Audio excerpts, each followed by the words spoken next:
By a curious coincidence, none at all is exactly how much suspicion the ape descendant Arthur Dent had that one of his closest friends was not descended from an ape, but was in fact from a small planet somewhere in the vicinity of Betelgeuse, and not from Guildford, as he usually claimed. Arthur Dent had never, ever suspected this.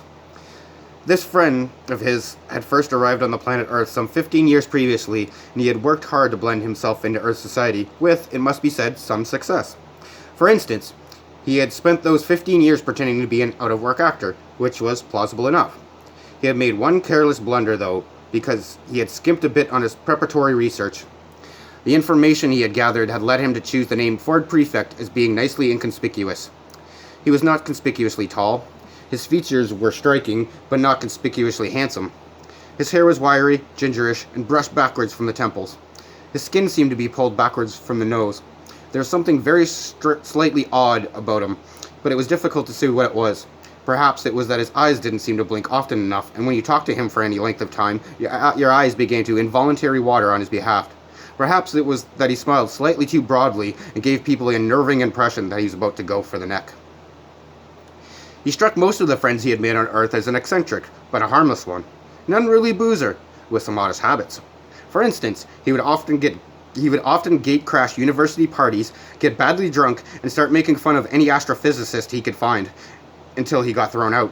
Sometimes he would get seized with oddly distracted moods and stare into the sky as if hypnotized until someone asked him what he was doing. Then he would start guiltily for a moment, relax, and grin. "Oh, just looking for flying saucers," he would joke, and everyone would laugh and ask him what sort of flying saucers he was looking for. "Green ones," he would reply with a wicked grin. Laugh wildly for a moment, and then suddenly lunge for the nearest bar and buy an enormous round of drinks. Evenings like this usually ended badly. Ford would get out of his skull and whiskey, huddle into a corner with some girl, and explain in slurred phrases that, honestly, the color of the flying saucers didn't matter that much, really. Thereafter, staggeringly semi-paralytic down the night streets, he would often ask passing policemen if they knew the way to Betelgeuse. The policeman would usually say something like, "Don't you think it's about time you went off home, sir?" "I'm trying to, baby, I'm trying to," is what Ford invariably replied on these occasions. In fact, what he was really looking for when he stared distractedly into the sky was any kind of flying saucer at all. The reason he said green was that green was the traditional space livery of the Betelgeuse trading scouts. Ford Prefect was desperate that any flying saucer at all would arrive soon, because 15 years was a long time to get stranded anywhere, particularly somewhere as mind-bogglingly dull as the Earth. Ford wished that a flying saucer would arrive soon because he knew how to flag flying saucers down and get lifts from them.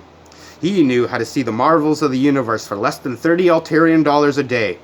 In fact, Ford Prefect was a roving researcher for that wholly remarkable book, The Hitchhiker's Guide to the Galaxy.